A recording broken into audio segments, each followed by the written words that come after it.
La ciudad de Carmelo, en Colonia, uno de los destinos turísticos que más ha crecido en Uruguay, tiene desde esta semana un aeropuerto equipado con todas las comodidades y con toda la tecnología necesarias para recibir vuelos nacionales e internacionales. El lunes 19 se inauguró la modernización de la terminal, que ahora es operada por la empresa Aeropuertos del Uruguay, una firma integrante de Corporación América, el grupo de origen argentino que ya gestiona el aeropuerto de Carrasco y el de Laguna del Sauce.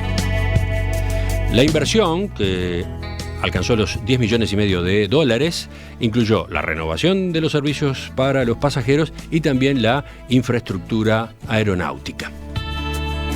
Esta obra es la primera que completa Aeropuertos del Uruguay como parte de un plan que abarca otros 5 aeropuertos del interior cuya concesión asumió a fines de 2021. ¿Qué impacto tendrán estas inversiones? ¿En qué tipo de movimiento de aviones se piensa? Vamos a conversar en los próximos minutos con Diego Arrosa, que es el CEO de Corporación América en Uruguay. Arrosa, buen día, gracias por acompañarnos. Buen día, Emiliano. ¿Cómo están? Todo bien, todo bien. Capaz que en el comienzo es bueno recordar brevemente qué es Aeropuertos del Uruguay. Yo decía, forma parte del grupo Corporación América. ¿Qué negocios abarca?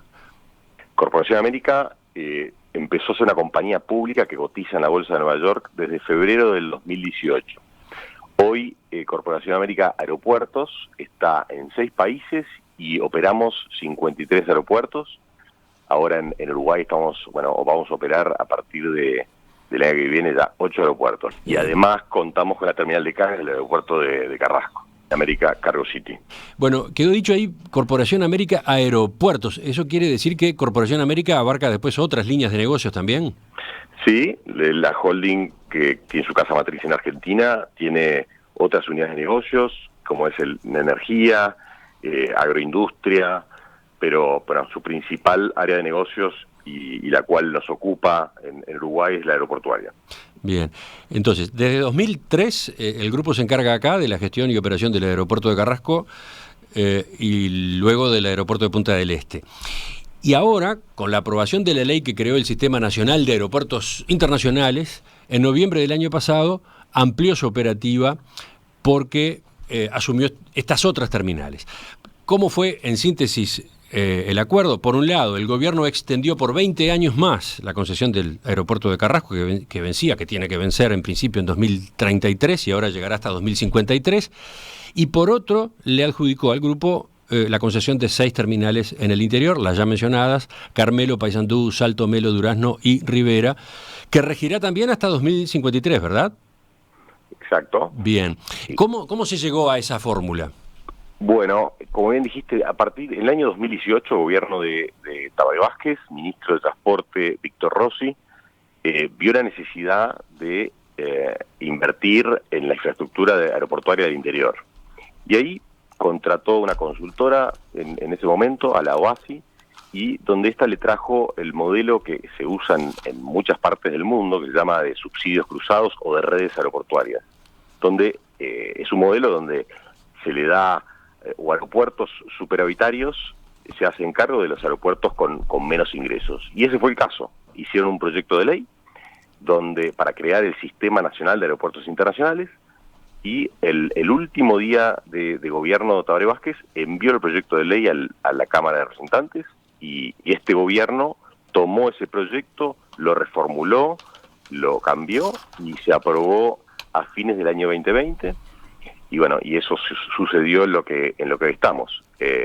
A Aeropuerto de Carrasco y de Laguna del Sauce se le adicionaron estos 6 nuevos aeropuertos, donde, como bien decías, el primero fue inaugurado después de una obra en tiempo récord que duró menos de 8 meses, fue el de Carmelo el lunes pasado. Ahora siguen Rivera, Salto, Melo, Paysandú y Durazno. Dentro de unos minutos quiero concentrarme en particular en Carmelo, pero para mirar un poco más ampliamente este proceso. Así que entonces, el sistema de subsidios cruzados. En Argentina es de ese estilo, ¿no?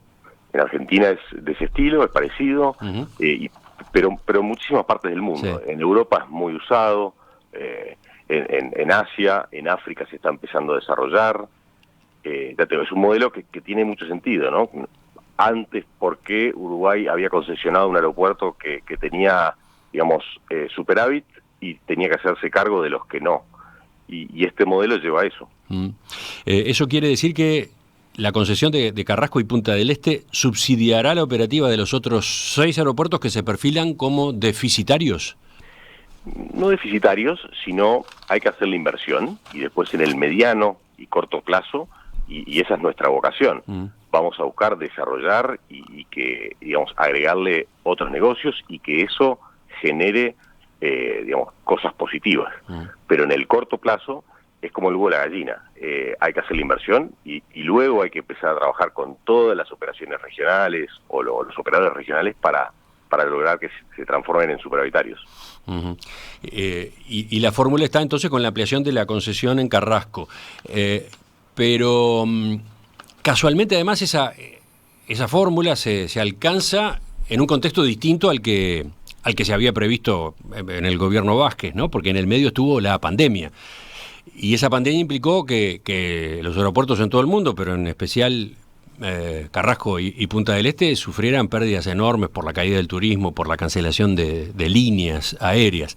¿Cómo entra ese factor? ¿Cómo entra el lastre que terminó asumiendo el grupo Aernequian durante ese año y algo de emergencia sanitaria? Y bueno, esa es nuestra vocación y tuvimos que tomar sin duda decisiones difíciles. Fue una prueba de resiliencia absoluta el año 2020 y 2021. Ten en cuenta que de una operación que tenía 2.200.000 pasajeros por año, llegamos a prácticamente al 2% de lo que era usualmente, y nosotros no podemos cerrar. O sea, es una infraestructura de necesidad básica, porque para eso están los vuelos humanitarios, para recibir la carga. O sea que fue una prueba de fuego. Y mientras tanto activamos una forma para subsistir que bueno, hoy lo podemos contar. Para que te hagas una idea, a ver, ¿cuál fue? Para el año que viene estimamos llegar al 70% del movimiento prepandemia. O sea que todavía estamos en una etapa de recuperación.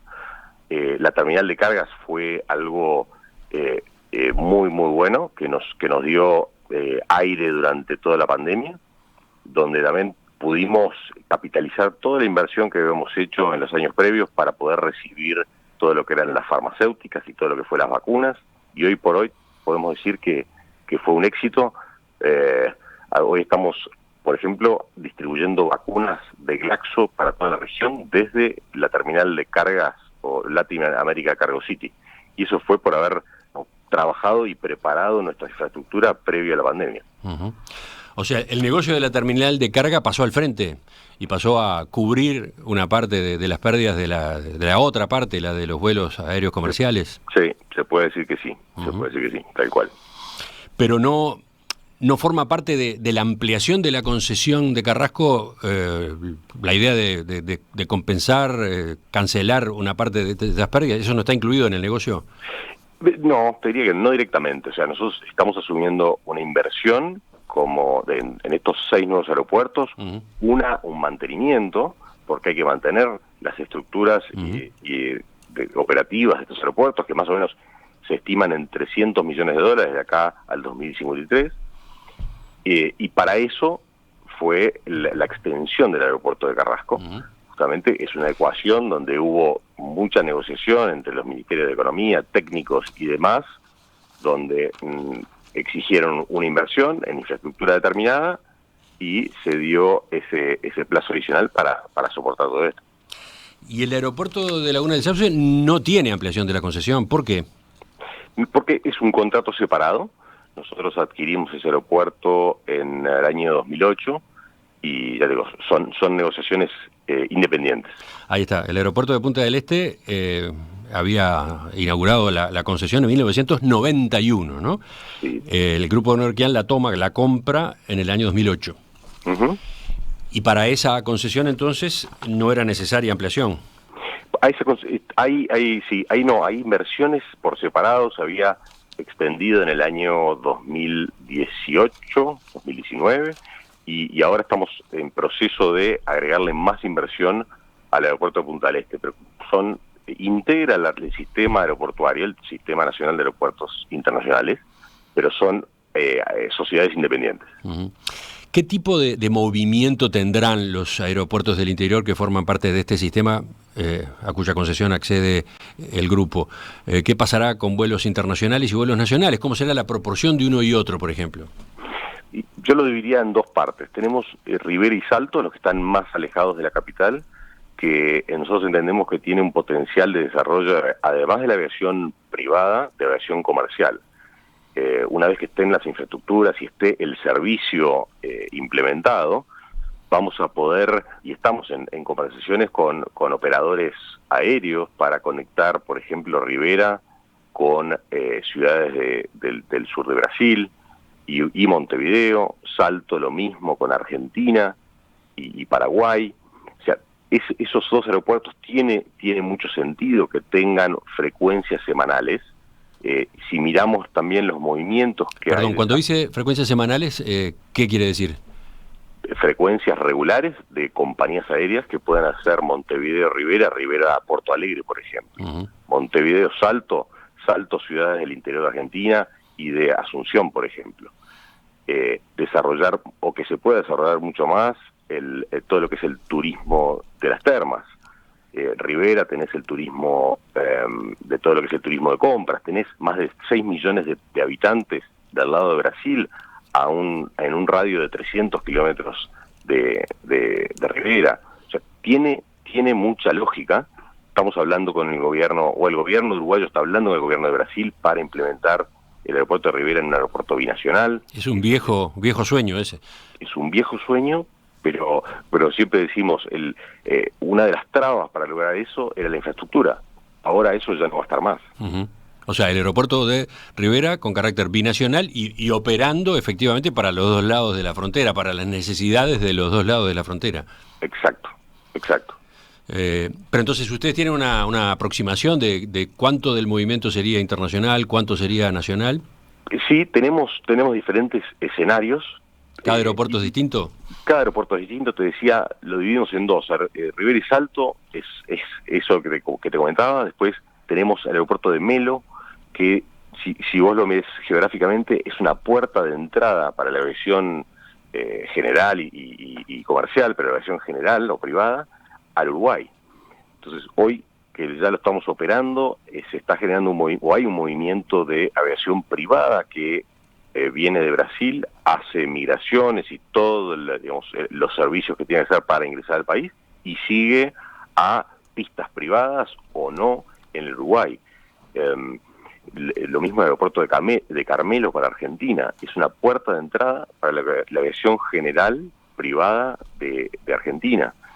Y para que te hagas una idea lo que está generando, se inauguró el lunes pasado, ya hubo vuelos charters desde Argentina para llevar turistas a distintos hoteles en la ciudad de Carmelo, a 3-4 días de inaugurado. Ajá. Y eso es lo que genera tener una buena infraestructura. ¿También habrá movimiento de carga en estos aeropuertos? Puede ser en los aeropuertos de Rivera y Salto, uh-huh, y de Durazno. De Durazno, si vos lo ves, al estar en el centro del país, pasa también el tren de UPM, o sea que tiene sentido que en el mediano, largo plazo se pueda desarrollar algo ahí de carga. ¿Qué pasará con los precios para la operación de aviones nacionales en esos aeropuertos? Se lo pregunto porque durante la discusión de la ley en el Parlamento, los aviadores civiles solicitaron, entre otras cosas, que los planes del gobierno no implicaran un encarecimiento de lo que se debe pagar hasta ahora por el uso de las pistas, etcétera. Exacto, y ese fue parte, digamos, de una de las modificaciones / mejoras a la ley, que quedó específicamente que todo lo que es la aviación nacional no va a tener ningún costo extra en el uso de estos nuevos aeropuertos. No habrá costo extra, o sea, seguirá pagando lo mismo que hasta ahora. Lo mismo que pagaba antes. Uh-huh. Exacto. Y le pregunto, para cerrar esta parte, por otra inquietud que también hubo durante el debate parlamentario, el diputado Sebastián Cal de Cabildo Abierto, el único partido que no votó la ley de creación del sistema de aeropuertos nacionales, advirtió que con estas concesiones queda conformado un monopolio regional en favor del grupo Eurnequian, que dijo controla los principales destinos con los que Uruguay compite, por ejemplo, Buenos Aires. ¿Qué dice usted sobre este planteo? No comparto de ninguna manera. Nosotros somos los operadores de las terminales, pero todas las condiciones, digamos, de precio, de tarifas y demás, están fijadas por ley y nosotros no tenemos opción de mover eso. Así que sería el operador que sea, manejaría siempre las mismas tarifas de todo lo que es aterrizaje, operación, tasas de embarque. Así que no comparto de ninguna manera, y al revés. Yo insisto que tiene mucho más beneficios ser el mismo operador, porque negociamos en bloque, porque podemos hacer negocios, propuestas cruzadas con compañías aéreas, y eso es lo que nos ha dado mucho éxito. Nosotros tomamos el aeropuerto en el 2004 con menos de 800.000 pasajeros, y el trabajo obviamente coordinado con gobierno y demás, lo llevamos en el 2018, logró 2 millones y pico de pasajeros. Después, mirando preguntas de la audiencia, ahora aparece esta. ¿Se prevé que haya escuelas aeronáuticas en estas terminales del interior del país? El oyente dice que hoy en día buena parte de esas actividades están atadas a las infraestructuras de Carrasco, Melilla y Laguna del Sauce. Te diría que la gran mayoría de los aeropuertos del interior que estamos tomando siempre tienen sus escuelas aéreas en las cercanías, y justamente este tipo de inversiones debería hacer que eso que eso despegue, que eso se fomente al tener, todos los servicios. Pasaba antes que uno podía volar a un aeropuerto del interior y no contara con combustible o no contara con otros servicios como para poder operar de forma simple. Ahora eso no va a pasar. Y para completar la información a propósito de cómo es la concesión, el grupo paga un canon anual por la operación. Exacto. Y el negocio de estas terminales. Exacto, pagamos un canon por pasajero por todos los negocios que se generan. Ajá. ¿Hay una estimación de qué monto es eso? Es un canon por pasajero que está fijado por contrato. Uh-huh. La inversión prevista es de 70 millones en 2 años. Es de 70 millones en 2 años que tenemos que remodernizar estos 6 nuevos aeropuertos, y entre inversión y operación estimamos un monto cercano a los 300 millones. En el conjunto del periodo, hasta el 2053. Exacto. Y para terminar, puestos de trabajo, ¿qué novedades implica este cambio en estas terminales en cuanto a empleo? Y bueno, ya tomamos de los 6, 4 aeropuertos, como te decía, Carmelo, Rivera, Salto, Melo, y ahora en febrero tomamos el aeropuerto de Paysandú y más adelante Durazno. Durante la obra, y ahí tenemos el ejemplo de Carmelo, más de 200 puestos de trabajo de forma directa e indirecta en todo el proceso de obra, y después, una vez que esté estabilizado y terminada la obra, promedio por aeropuerto estamos estimando un equipo directo de entre 10 y 20 funcionarios. Pero eso no queda ahí. Lo importante es todo lo que esto derrama alrededor, y como te contaba recién de Carmelo, a 4 días de inaugurado ya hubo un vuelo charter desde el aeropuerto de San Fernando a Carmelo, y eso genera a las empresas de transporte, genera a los hoteles, genera a las bodegas que están en la vuelta de Carmelo. O sea que, y como decía el informe de Ceres que se dio el martes pasado, está estimando que cada $1 que gasta un turista en Uruguay derrama casi $1 adicional, 0,90 decía, casi como la construcción. Y eso es lo que tenemos que mostrar, lo que es el desarrollo turístico, lo importante que es trabajar en infraestructura y en servicios para que más turistas vengan al Uruguay. Estamos en diálogo esta mañana en Perspectiva con Diego Arroza, CEO de Corporación América en Uruguay. En la segunda parte de la entrevista quiero concentrarme específicamente en el aeropuerto de Carmelo, que fue el que se inauguró ya remozado y actualizado esta semana. Pero además quiero también preguntarle a Rosa a propósito del futuro en otros sentidos. Por ejemplo, estas terminales están incorporando ya la posibilidad de otro tipo de transporte aéreo. Pienso en los vehículos eléctricos de despegue y aterrizaje vertical. Enseguida volvemos. Este lunes se inauguró la modernización del Aeropuerto Internacional de Carmelo, una inversión de $10,5 millones que incluyó la renovación de los servicios para los pasajeros y toda la infraestructura. Se abrió así la nueva era de esta terminal a cargo de la empresa Aeropuertos del Uruguay, una firma integrante de Corporación América, el grupo de origen argentino que ya gestionaba hasta ahora el aeropuerto de Carrasco y el de Laguna del Sauce. Esta obra es la primera que Aeropuertos del Uruguay completa dentro de un plan que abarca otros 5 aeropuertos del interior a cuya concesión accedió a fines de 2021. Sobre este plan, sobre lo que viene, vamos a seguir conversando con Diego Arrosa, CEO de Corporación América en Uruguay.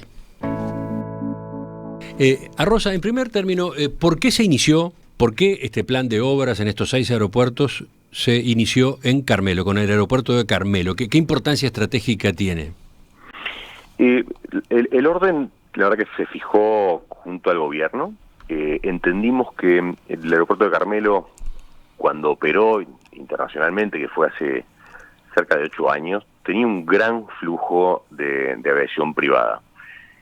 Viendo todo lo que hay de desarrollos turísticos, hoteleros, inmobiliarios en Carmelo, entendimos que puede ser uno de los de más rápido desarrollo. Y supongo que también la propia temporada de verano llamaba a que los cambios estuvieran implementados ahora mismo, ahora en diciembre, porque estamos muy acostumbrados a un movimiento de turismo argentino con destino a las costas del este, ¿no? Bueno, incluso Montevideo, pero Montevideo, Maldonado, Rocha. Sin embargo, también está esa otra corriente que en esta época también va ahí, a Colonia, ¿no? Sí, absolutamente, y ese fue el desafío. Como te decía, fue una obra, te diría que en tiempo récord.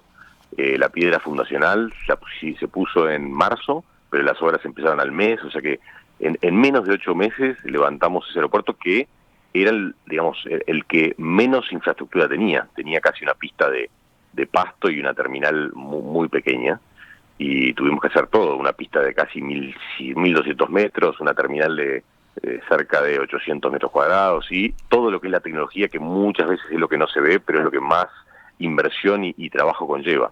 Todo lo que es el balizamiento, todo lo que es estaciones meteorológicas, equipos de comunicación, bomberos, estaciones de combustible.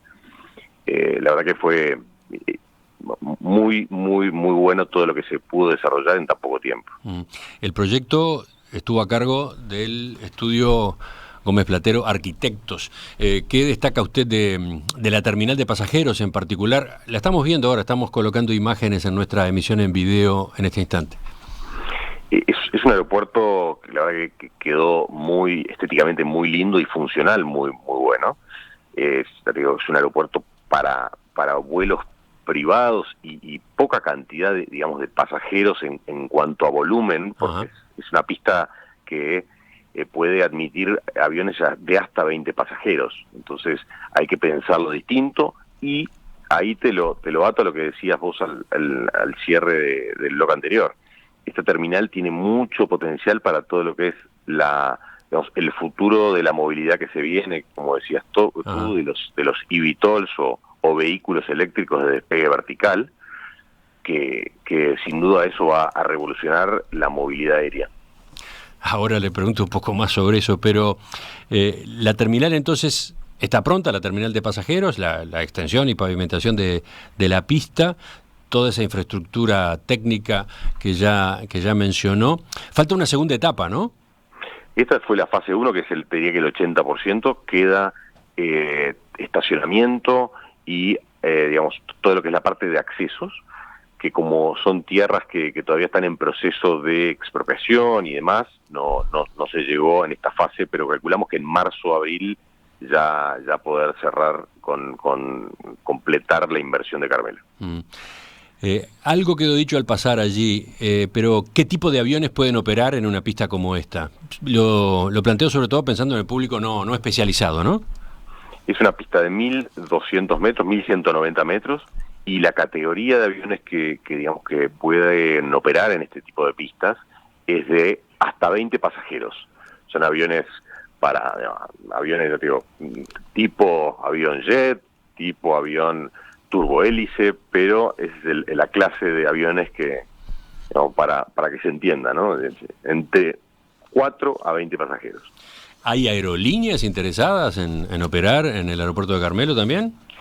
Hoy aerolíneas, más que nada de vuelos charters. Y cuando digo, sí. ya Estas que ya empezaron a operar, decía. Ya empezaron a operar. Después hay todo un segmento, un tipo de empresas que rentan asientos. Entonces lo que hacen es conectan taxis aéreos o empresas que tengan aviones y estas le venden asientos. Entonces es lo que nosotros vemos potencial para este tipo de aeropuertos. Eso en cuanto al aeropuerto de Carmelo. Estamos hablando del aeropuerto de Carmelo y ahí usted acaba de mencionar espontáneamente una pregunta que yo iba quizás a incluir más adelante.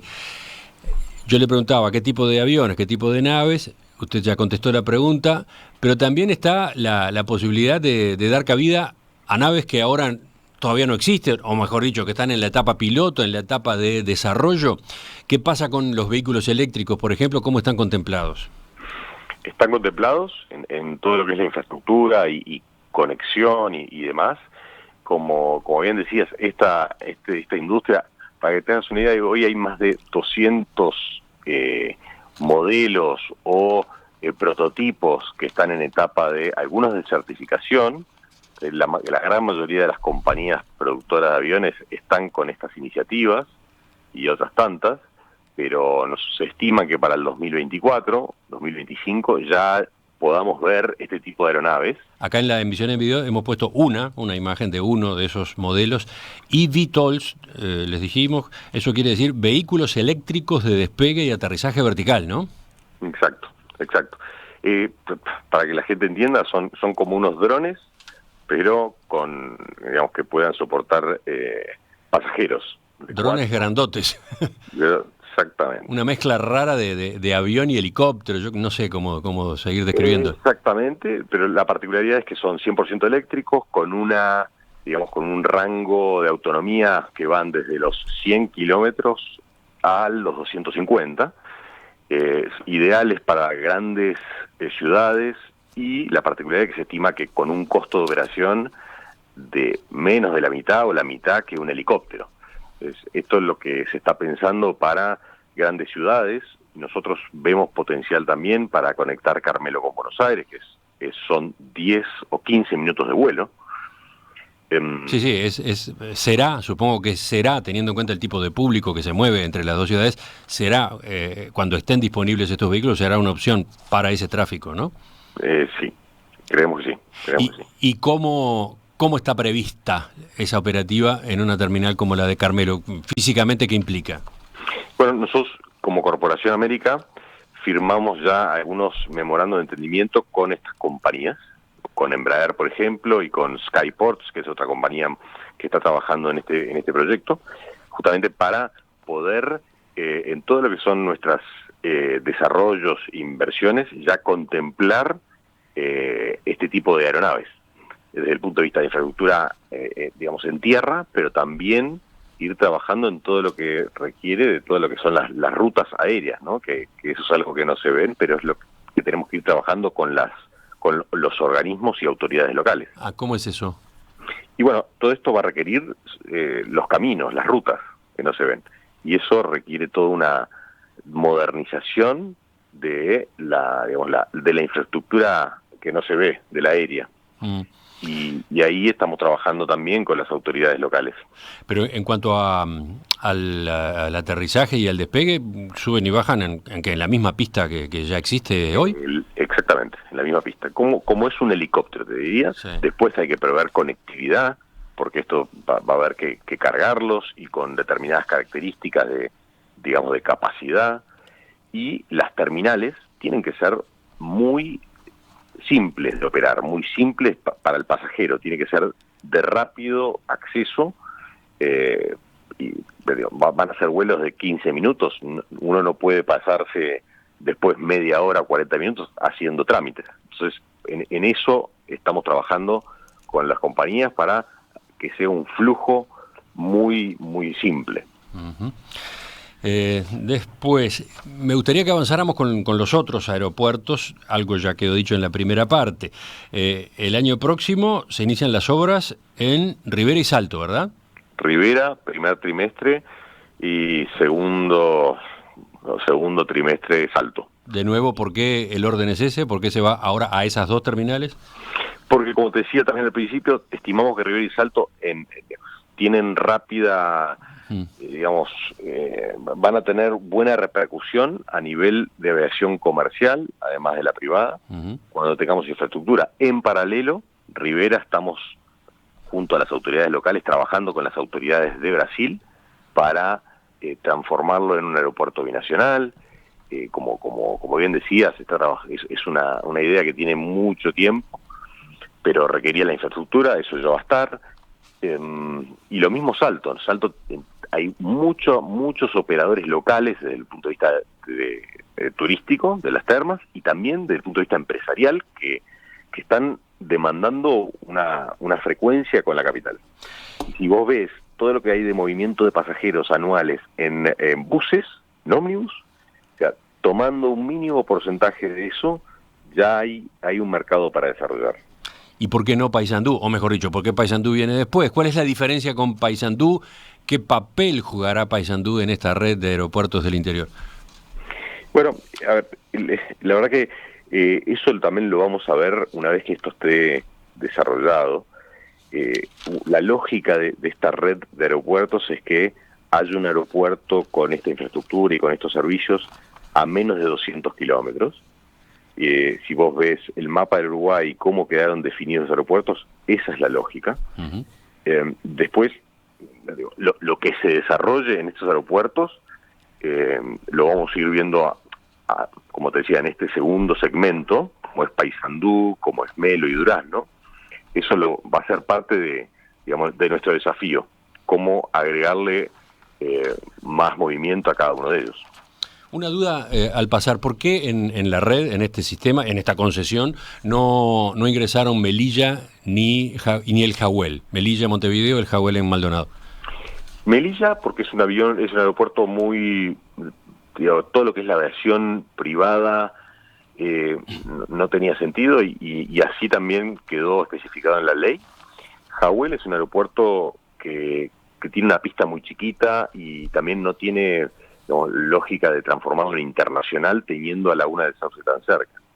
Esa fue un poco la lógica, entiendo yo, de las autoridades. ¿Y cómo será la sinergia entre estos aeropuertos del interior mismo y Carrasco? Bueno, y Laguna del Sauce también en Punta del Este. ¿De qué manera operará la conexión, digamos? A ver, nosotros tenemos que hacer que esta red funcione de forma muy eficiente, y para eso vamos a tener que trabajar. Va a ser el mismo equipo.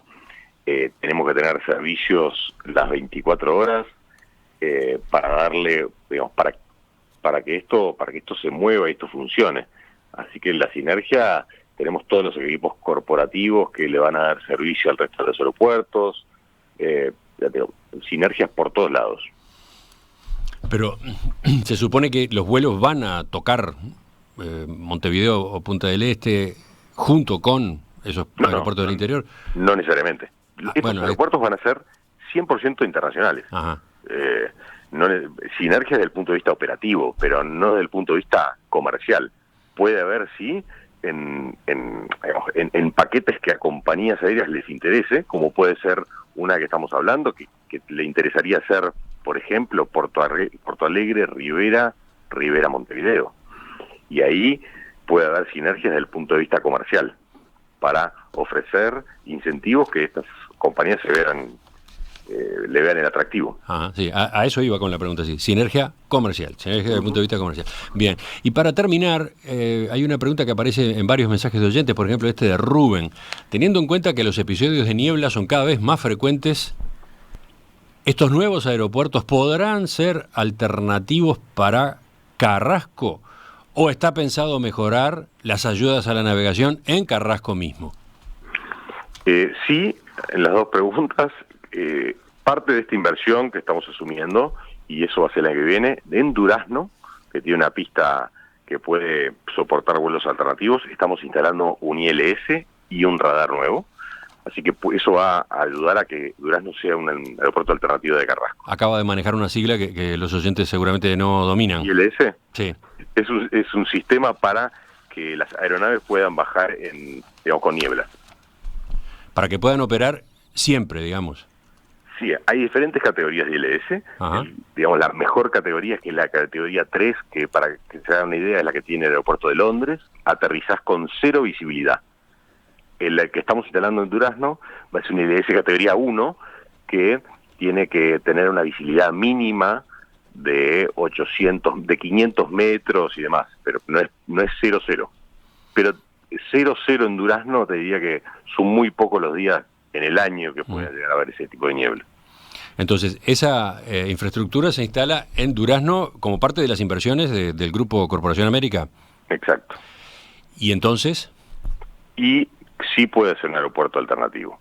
Y a la segunda pregunta, en Carrasco, si se está pensando en mejorar la infraestructura o la tecnología, es todo lo que es la parte de instrumentos y ayudas para el aterrizaje. Eso es parte del Estado.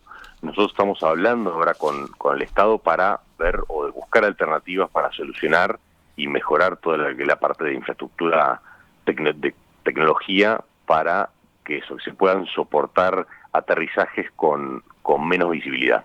Esa es una inversión que debe hacer el Estado, no el concesionario. Exacto. Sí. ¿Y hay posibilidades de concretarla? Porque es un viejo déficit, ¿no? Es un viejo déficit, es un reclamo de algunas compañías aéreas.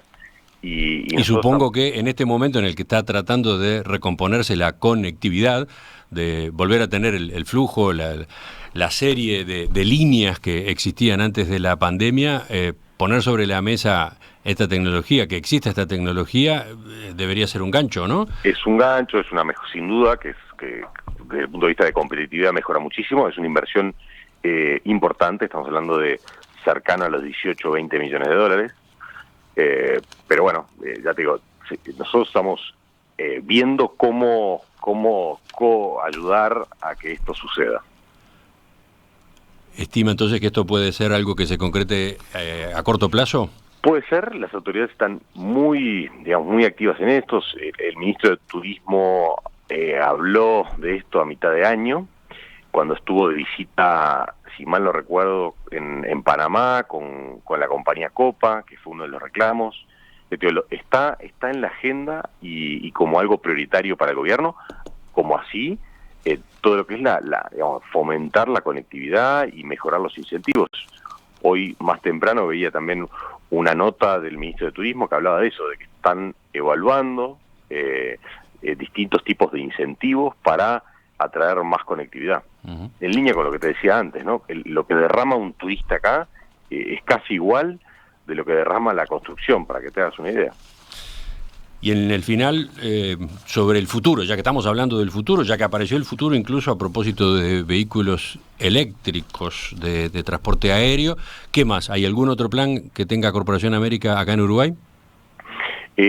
Sí, pero bueno, me lo quedo para la próxima entrevista. Ahora bueno. Todo el foco en desarrollar el Sistema Nacional de Aeropuertos, que la verdad que estamos convencidos de que esto va a ser un antes y un después en todo lo que es la aviación regional y doméstica de este país.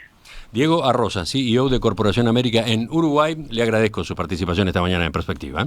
A ti, un placer. Hasta pronto.